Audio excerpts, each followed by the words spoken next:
les damos las gracias por estar con nosotros. Al padre Manuel Olimón ya lo conocen, ya ha venido a hablar varias veces con nosotros, de tal manera que no necesita mayor presentación.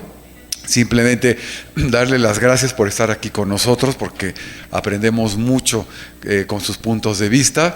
Y bueno, nada más decir, para quien no lo conozca, que él es egresado de la Universidad Iberoamericana, donde cursó el doctorado en historia, y que bueno, pues ahora publica muchísimo, sobre todo en torno a los temas relacionados con la historia de la Iglesia, por obvias razones, y está ahora, bueno, me informa de sus dos libros más recientes, que más de uno de ustedes los conocerá, que se llama México ante Dios, una crítica desde la historia, y luego otro que se llama Diplomacia insólita, el conflicto religioso en México y las negociaciones de las cúpulas o cupulares, por ahí va, ¿no?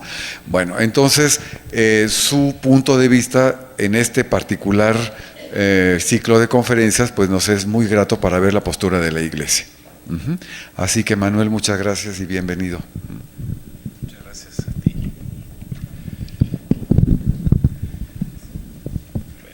Voy con mucho gusto a conversar con ustedes esta mañana, y el tema, de acuerdo al ciclo de este año, tiene que ver con España y con México, porque así ha sido el ciclo de este año. Por ahí en el programa general de las conferencias aparece la reforma eclesiástica en la última España, y no es así, es en la última Nueva España. O sea, porque como que la última España tendríamos que estar tocando temas contemporáneos. Ya como esos carteles son tan bonitos y bien hechos, como que ya no se podía cambiar ahí. Pero sí les digo que, por consiguiente, nuestro tema va a hacer referencia a la época final de la Nueva España, o sea, los últimos decenios en que México se llamó Nueva España, y la reforma eclesiástica que se pretendió hacer, porque no se hizo en esa época. Entonces voy a empezar con mi tema. La presente, desde luego, es una conversación, no pretende ser una conferencia erudita. Trataré de que el tema se comprenda y que despierte algún conocimiento, alguna reflexión y alguna pregunta, porque no es un tema como muy llevado y traído. Me he dicho ahora, tendré primero que memorizar bien el nombre nuevo de este Centro de Estudios de Historia de México, CARSO, aunque no hace falta hacerlo para agradecer la gentileza de siempre de su director y personal, que acogen ideas y reflexiones que vienen de distintos rumbos y se anudan para darle a nuestro pasado un color más claro. En las jornadas de este año brillan los nombres de dos naciones, España y México, que dígase lo que se diga, no pueden pronunciarse separados. A la etapa que dirigiré la vista en esta ocasión se le suele denominar, si se mira desde Europa y con ojos de percepción política, económica y administrativa, las reformas borbónicas, o sea, de los reyes de la dinastía Borbón. Y si la mirada parte más de este lado de la tierra, la última Nueva España, es decir, los años postreros de una larga convivencia entre las gentes de ambos lados del Atlántico, que con tensiones, ilusiones, grandezas y mezquindades entrañaron una realidad palpable. Las monedas acuñadas en la vieja casa de la capital del virreinato, en las décadas finales del siglo XVIII y en las dos primeras del XIX, con la M mayúscula y la O pequeña, alojada en el hueco dejado por el triángulo abierto que une los dos trazos verticales, una señal de identidad de la Casa de Moneda de México que se conserva todavía en las monedas actuales. Llevaban impresos los dos hemisferios, es decir, regiones geográficas separadas y unidas a la vez por el mar inmenso que había sido vencido, y también esto se indicaba en las monedas, con la audacia que cambió el non plus ultra, no más allá, de los griegos y romanos, a propósito de las columnas de Hércules que marcaban el fin del Mediterráneo, por el plus ultra, más allá, de los viajes descubridores, conquistadores y evangelizadores que ensancharon el mundo. Un punto de llegada, más simbólico que sólido, sin embargo, del lazo entre hemisferios fue la Constitución de la Monarquía Española emitida en Cádiz en 1812, que define a la nación como formada por los españoles de ambos hemisferios. La historiografía sobre la época, o sea, los libros de historia que se han escrito sobre esta época, ha percibido los cambios administrativos y políticos, la fiscalización creciente, la modernización de los métodos de gobierno unidos al ascenso del autoritarismo, a veces matizado como despotismo ilustrado. También se han encontrado las líneas del conocimiento científico del terreno, la medición del territorio, el cálculo de las riquezas minerales que esconde el subsuelo, el conocimiento y recuento de la abundancia admirable de las especies animales y vegetales de la vastedad americana. Esta es la época de las expediciones para recorrer selvas y desiertos, pesando y midiendo, recolectando y clasificando. El Real Jardín Botánico de Madrid, por ejemplo, se fue enriqueciendo de plantas y flores mexicanas, neogranadinas y andinas. Neogranadinas es de Nueva Granada, o sea, lo que hoy es Colombia, ¿no? En las academias europeas se discutían los resultados que afectaban la redondez de la Tierra con achatamientos en el Ecuador y hacia los polos, llevados allá por los exploradores que fueron bautizados por los indígenas aymaras como los caballeros del punto fijo. Otro enfoque, fascinante por su energía cultural y filosófica, aunque con mayor precisión podría adjetivarse como geométrica, observa desde el mirador del arte y la arquitectura y la retórica, es la transición del barroco al neoclásico, es decir, el paso del abigarramiento de dorados, poblados de ángeles, querubines, santos arropados y vírgenes volantes, a las líneas rectas, triángulos y piedras frías.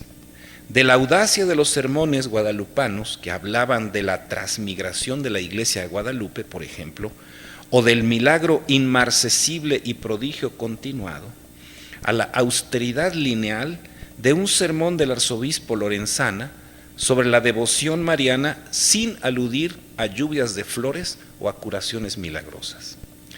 La corriente más mexicana, de los que han escrito sobre estas épocas, válida desde luego en muchas de sus reflexiones, ha hurgado entre datos sueltos, papeles, manuscritos e impresos, para dar a indicar indicios, para encontrar indicios precursores de la independencia. Entre estos, además de nombres de personas e instituciones ilustradas, se han destacado hechos de innegable importancia. Por ejemplo, la ocupación militar del territorio por medio de un ejército profesional, la explotación crecida de las minas y el traslado de la plata para financiar guerras europeas, la internacionalización necesaria del comercio y a manera de cúpula omniabarcante, la expulsión despótica que obligó al silencio de toda crítica de los miembros de la Compañía de Jesús, la rígida frase de la pragmática sanción de Carlos III, los súbditos del rey de España no nacieron para discutir, sino para obedecer, ha sido subrayada como la llamada de atención a la conciencia criolla para descubrir la dependencia y orientar las fuerzas hacia la emancipación. Este es más o menos un panorama de lo que se ha escrito y cómo se ha escrito sobre esa época final de la Nueva España. Este panorama es interesante y todavía llama a la investigación, pues hay temas que no se han tocado suficientemente. Tiene también un perfil profundo que merece tomarse en cuenta y que da luz acerca de cómo, frente a intentos de cambios y reformas pensados desde arriba, hay interrogaciones, contrariedades y resistencias que surgen desde abajo y modifican en la realidad y en los resultados de la investigación histórica las pretensiones y proyectos intentados. Los datos duros que tenemos para hablar de la reforma eclesiástica en la Nueva España son los siguientes. Francisco Antonio de Lorenzana, nacido en León, España, en 1722, y que recibió una exquisita formación que lo llevó a formar parte del Cabildo de Canónigos de la Catedral de Sigüenza, de donde en 1765, año preciso en el que se inició la visita general de José de Gálvez a todos los ramos de la vida social de la Nueva España, y falleció el arzobispo de México, don Manuel Rubio y Salinas, fue nombrado obispo de Plasencia, en España. Pero los acontecimientos novohispanos hicieron que su paso por esta diócesis fuera efímero y que se le propusiera para suceder al difunto de la sede mexicana, a donde llegó en 1766, justo a tiempo para que se preparara y consumara la expulsión de los jesuitas, y con ella se iniciara la carrera hacia los nuevos tiempos, o sea, la estructuración de las reformas de los reyes borbones afrancesados, modernos, entre comillas, e ilustrados, también entre comillas. Lorenzana, que ocuparía la sede primada de Toledo, después de México, en 1772, sería elegido cardenal hasta 1789, muy significativo, porque el arzobispo de Toledo siempre era cardenal, y en este caso hubo 17 años en que no lo fue. Pero murió en Roma, finalmente, en 1804, en plena tormenta de la era napoleónica, surcada por Pío VII, aquel, cito al profesor Hertling, el noble paciente que pilotó la nave de la candidato del rey VI en el larguísimo cónclave de Venecia de 1801, pero nada más fue candidato. La actuación de Lorenzana en su arquidiócesis de México se conoce sobre todo por dos realizaciones centrales, muy discutidas, discutibles y abiertas a interpretaciones distintas. Primeramente, fue la nueva ordenación de las parroquias del vasto territorio que le correspondía a su jurisdicción. La Arquidiócesis de México tenía todo lo que hoy son los estados de Morelos, Guerrero y otras partes hacia el sur. Ordenación de las parroquias del vasto territorio que le correspondía, en la que se suprimían las diferencias entre la República de los Indios y la República de los Españoles. A veces uno por eso como que no comprende cuando se encuentra una iglesia casi frente a la otra. ¿Cómo es posible que esta iglesia esté frente a la otra y las dos hayan sido parroquias? Bueno, porque una era para los indios y otra para los españoles. Y todas las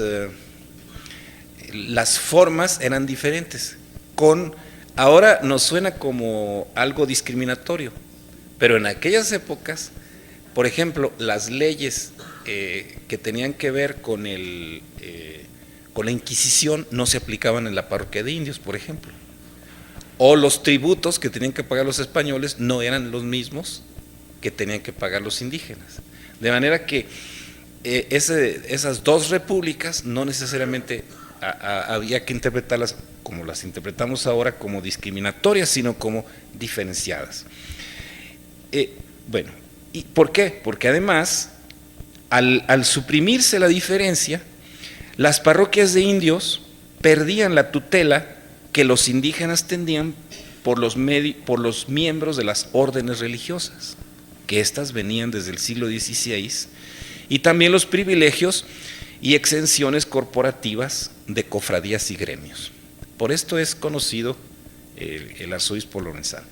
En segundo lugar, también por la celebración del Cuarto Concilio Provincial Mexicano, que fue presidido por él en su calidad de metropolitano de la Nueva España entera, incluyendo las Islas Filipinas, mismo que nunca fue aprobado ni por la Corona ni por la Santa Sede, y por tanto resulta en sus textos de muy alto interés. Pues porque la gran pregunta que nos hacemos es ¿por qué ese concilio no fue aprobado?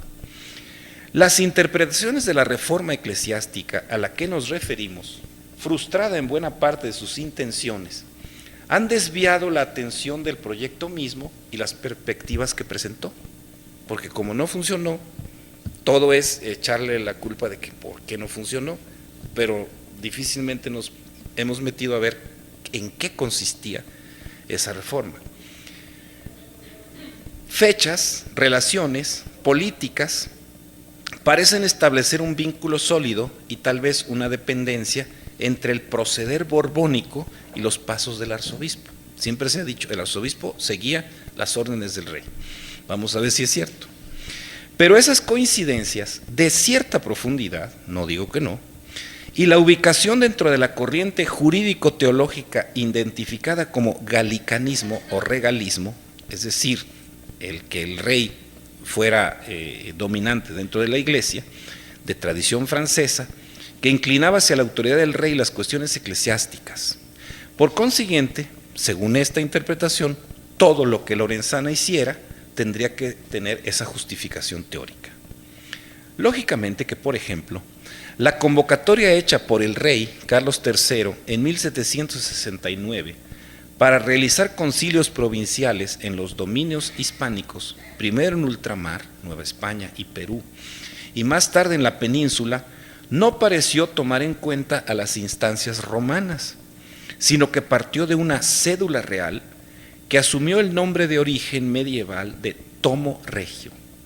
Que en realidad había sido una especie de aviso a los obispos de las áreas españolas, se transformó en el año al que nos referimos en un mandato obligatorio. De ahí que incluso se piense que el recién llegado haya sido más que todo un funcionario real y poco más, y que el complejo antirromano implícito en el llamado del rey invalida todo lo estudiado, expresado y propuesto en la reunión conciliar, realizada en la sede del Arzobispado de México de enero a noviembre de 1771. Además, el hecho de que le haya correspondido la labor de reordenar las llamadas temporalidades de los jesuitas, es decir, los bienes inmuebles y muebles que habían pertenecido a la compañía expulsada, y que haya insistido antes de venir a México en obtener del Cabildo de la Catedral de León el báculo que había sido del prelado angelopolitano Juan de Palafox, notorio opositor de los religiosos citados, lo hace no solo sospechoso, sino seguro émulo de los jesuitas. Muy pocos historiadores se han ocupado de estos asuntos sin mezclarlos o hacerlos depender de los actos del Estado borbónico. Tampoco lo hizo durante su destierro fecundo en El Paso, Texas, en 1928, el padre Mariano Cuevas. Para él, no obstante, los trabajos de Lorenzana eran solamente justificaciones para hacer a un lado todo vestigio de la presencia y acción de los jesuitas. Escribió don Mariano. Es muy interesante leer al padre Cuevas a 80 años de distancia porque suena muy como él escribía entonces. Dice así el padre Cuevas: como el arzobispo mexicano, ansioso de adquirir un capelo cardenalicio, se había lanzado sin rubor a adular al monarca y a sus ministros, escribiendo una denigrante pastoral antijesuítica, y tanto él como el obispo de Puebla, Fabián y Fuero, ocupados en enfadosas disputas con religiosos, estaban prontos a secundar los planes regalistas de la corte, era muy natural que el conde de Aranda, grande amigo de Lorenzana, quisiera iniciar sus designios destructores en México. Conviene, me parece, acercarnos, no no seguir al pie de la letra al padre Cuevas, sino conviene, me parece, acercarnos a lo que los archivos dan a conocer de la actuación reformadora del arzobispo, observando en la medida de lo posible, sin los anteojos del prejuicio y buscando en ese tejido cultural difícil de asir que se conoce como el México profundo, los porqués de la dificultad de la reforma, o dicho de otra manera, de la persistencia de la cultura barroca, a pesar de los intentos de considerarla superada. Primeramente, es básico tener en cuenta que el término reforma posee en el lenguaje eclesiástico una connotación que tiene un punto de llegada filosófico y teológico. La forma, en la tradición del pensamiento aristotélico tomista, es el elemento que, unido a la materia informe, o sea, sin forma, le da su caracterización específica y la distinción de otras formas o modos de ser. Así, la forma de la Iglesia, de la comunidad peregrina en el mundo, es el Evangelio, es decir, no solo la palabra impresa en los 4 libros del Nuevo Testamento que constituyen ese género, sino un estilo de vida acorde con las enseñanzas de Jesús. De esa manera, el criterio para juzgar una determinada situación, sobre todo del círculo más obligado a ese estilo de vida, los religiosos de ambos sexos y con sus diferencias los clérigos, es precisamente la forma del Evangelio.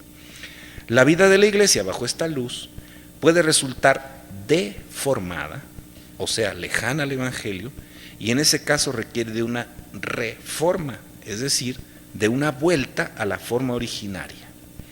Estas consideraciones conducen a la comprensión genuina, que no niega, pero supera los elementos interpretativos de orden social, político, cultural, de una reforma eclesial. En el paso de la historia, algunos han recibido ese título, como por ejemplo el Papa Gregorio Magno, San Francisco de Asís, Martín Lutero o Santa Teresa de Jesús. Se les han llamado reformadores, cada uno con distinta orientación y evaluación posterior. La corriente franciscana, por ejemplo, ha sido reconocida por el impulso que conduce a la, dice San Francisco, forma facta evangelii, es decir, la hechura o la forma hecha al Evangelio, la realización de la forma del Evangelio. Y la línea de Lutero, luterana, con independencia a su ortodoxia, se ha autodefinido como evangélica.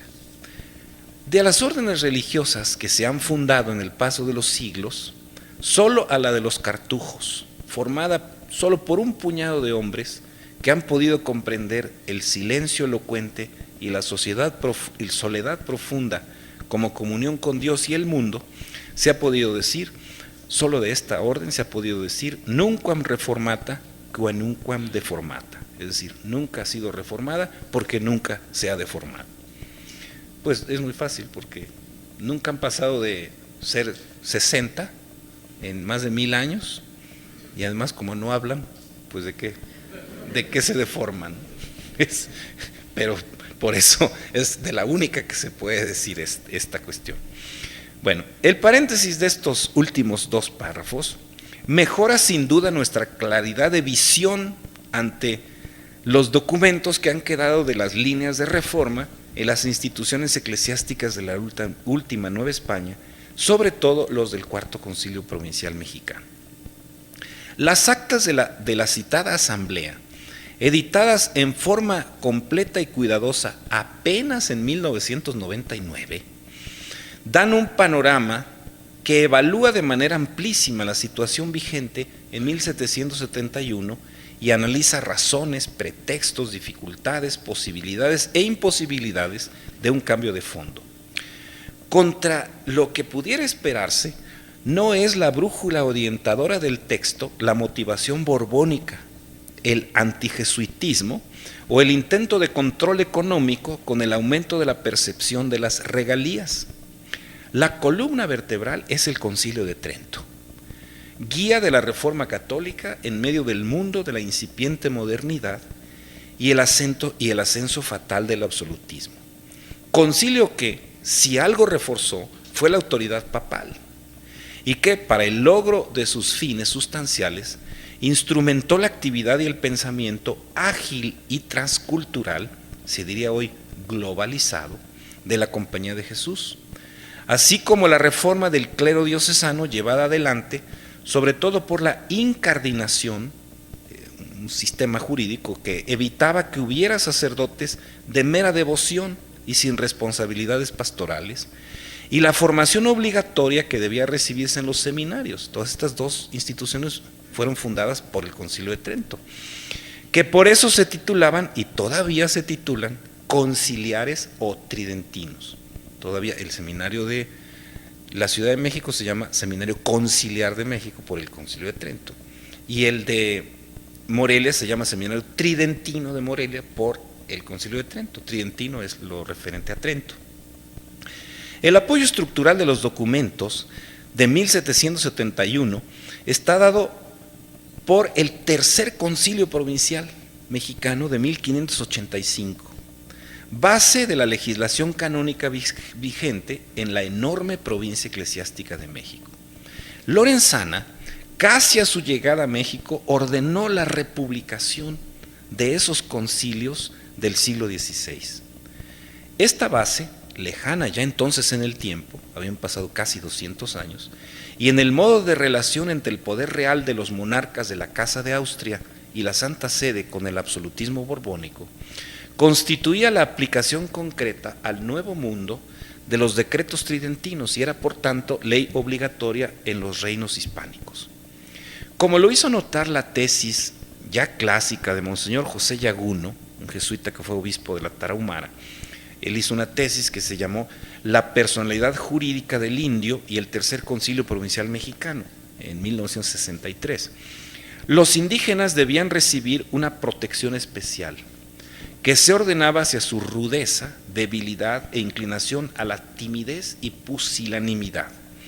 Sin embargo, desde el punto de vista estrictamente jurídico, existía una igualdad fundamental entre ellos y los españoles. El paso del tiempo no había variado la aceptación teórica de la postura del Concilio III, pero sí la interpretación de esa igualdad, que ponía en tela de juicio ahora la necesidad de una atención cuidadosamente paternalista por parte de los párrocos, todos ellos miembros de órdenes religiosas. Tampoco se veía ya bien la pluralidad lingüística, y parte integral de la nueva corriente era considerar que sólo la lengua española podía llevar a que las personas formaran parte de la civilización. Entonces me encontré un pequeño libro que se hizo en el seminario de San Cristóbal de las Casas en 1800, y el autor es Soque, pero yo creo que para que los indios se civilicen tienen que hablar español. Sí, hay una visión, ¿no? Pero él por obediencia lo hizo. Entonces, solo en estos cambios se pensaba que solamente el que hablaba español podía estar civilizado. La decisión del arzobispo de reordenar en forma solo territorial y no étnica las parroquias ya secular y secularizarlas, es decir, poner al frente de ellas sacerdotes seculares o diocesanos, quebrantó el viejo sistema y colocó a los indios, en el papel desde luego, porque no en la realidad, como a cualquier feligrés y al desamparo de sus antiguos protectores. Precisamente cuando los indígenas dejaron de ser como menores de edad tutoreados por los religiosos, ya los pudieron, por ejemplo, contratar para los rudos trabajos de las minas. Antes no. Entonces, aquí detrás hay esto. No lo que parece, sino hay otras cosas. El Cuarto Concilio, pues, resultó una mezcla curiosa. Por una parte, reforzaba muchas cuestiones del tercero y de la cuidadosa observación de la disciplina por parte de los presbíteros. A pesar de que buscaron muchas cosas, no encontró vicios o faltas dignos de verdadera reforma, aunque sí en la vida religiosa principalmente en cuanto a la vida común y a la observancia de la pobreza. Pero costumbres inveteradas, como por ejemplo las niñas criadas de las monjas y las casas individuales que habitaban estas últimas, no fue posible desarraigarlas. Una nota manuscrita de Lorenzana, fechada en octubre de 1767, manifestó su sorpresa. Dice esto respecto de lo que vio en los conventos de monjas. Dice, en los conventos de monjas se ve en algunos que cada religiosa tiene su cocina, una o dos criadas y una casa para sí sola, mejor que una señora del siglo, una señora pues laica seglar, ¿no? De modo que algunos conventos parecen una población. Se compran y venden celdas, como si los particulares pudieran retener, después de su profesión, el dominio de ellas. Hay ricas y pobres, hartas y hambrientas, vestidas y desnudas. Y esto solo con decir que tienen permiso de sus prelados. Los prelados del permiso, desde luego, eran los superiores de la orden masculina correspondiente. Esto vio y quiso reformar. Pero las monjas se defendieron y encontraron defensores entre buenas plumas forales, o sea, de abogados. Por ejemplo, las concepcionistas del Real Convento de Jesús María consiguieron que el licenciado Baltasar Ladrón de Guevara, miembro del Real Colegio de Abogados, escribiera un, cito, manifiesto al Sagrado Concilio Provincial en nombre de ellas para argumentar. La argumentación principal, a fin de que no se haga ninguna novedad, es la tradición y las formas y las normas consentidas por Fray Payo Enríquez de Rivera en 1672 y las diferencias que existían entre España y la Nueva España. Esto es muy interesante. Alega que no puede ponerse la misma disciplina que en España y entonces dice, pues el arzobispo lo que pretende es que aquí sea como España y México no es España. Fíjense y entonces da algunos ejemplos. Dejo correr algunas líneas de este documento que se imprimió en la famosa tipografía de don Felipe Zúñiga y Ontiveros de la calle de La Palma. Dice así: ¿por qué es allá en España saludable y común el uso del vino, que se da por raciones a las comunidades, y aquí es sobrecaro, notablemente nocivo aun a los mismos europeos que lo frecuentan, y medicinal, en cambio, medicinal el del pulque, que allá no se conoce? Seguramente les quisieron quitar el pulque y responden así: ¿a qué quieren que en lugar de pulque tomemos vino? Pues no, porque es muy malo y se enferman hasta los españoles.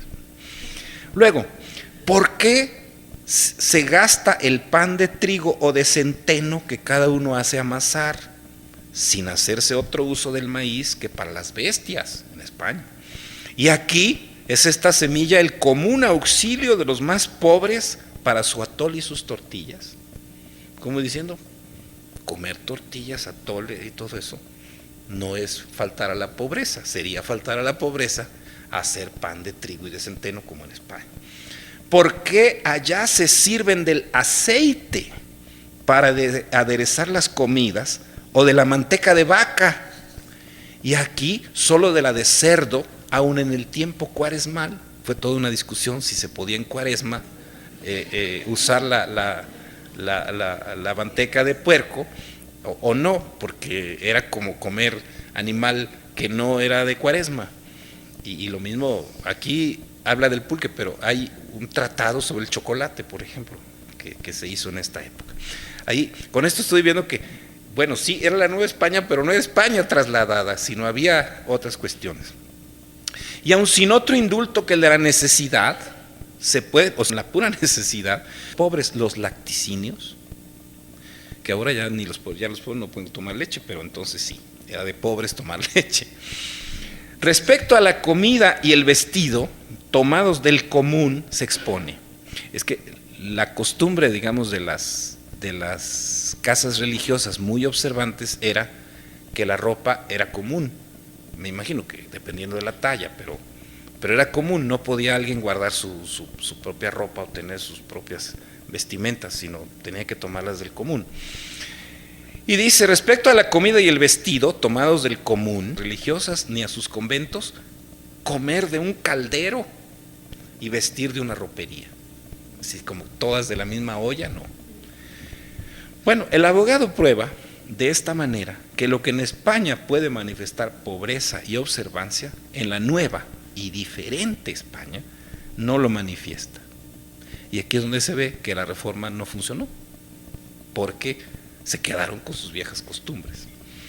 Bueno, si la relajación de la disciplina en los monasterios femeninos sorprendió al arzobispo, la cuestión de la persistencia de resabios de paganismo, superstición y sospecha de pervivencias idolátricas en los indios, unidos a borracheras e incontinencia, lo escandalizaron. Esto, lo de la relajación le llamó la atención, pero esto otro sí lo escandalizó. El deseo suyo y el de los padres conciliares era la extirpación de esos vicios, que con datos recogidos aquí y allá, les parecía que eran al menos tolerados por los párrocos. Pues sí, porque los párrocos también apoyaban que hubiera fiestas y todo, pues porque también a ellos les iba bien en su vida con eso, ¿no? Sí. Entonces, la reforma, pues, tendría que empezar por los párrocos, no tanto por los indígenas, porque si les preguntaban, decían, no, pues es natural, no pasa nada, aquí está muy bien. Bueno, el concilio se percataba, seguimos sus páginas, de que el origen de no pocas prácticas e ignorancias, fíjense, era la lengua y el aislamiento. Se discutieron en las sesiones incluso no pocas minucias, en esto tiene razón el padre Cuevas, y en general se les defendió, curiosamente, no al revés. El propio arzobispo en la sesión del 22 de junio expuso que los indios eran todo, mucho ser, y que sin ellos ni había reino ni España. Y ponderó que todos cargaban sobre ellos para quitarles la lana y no cuidar otra cosa.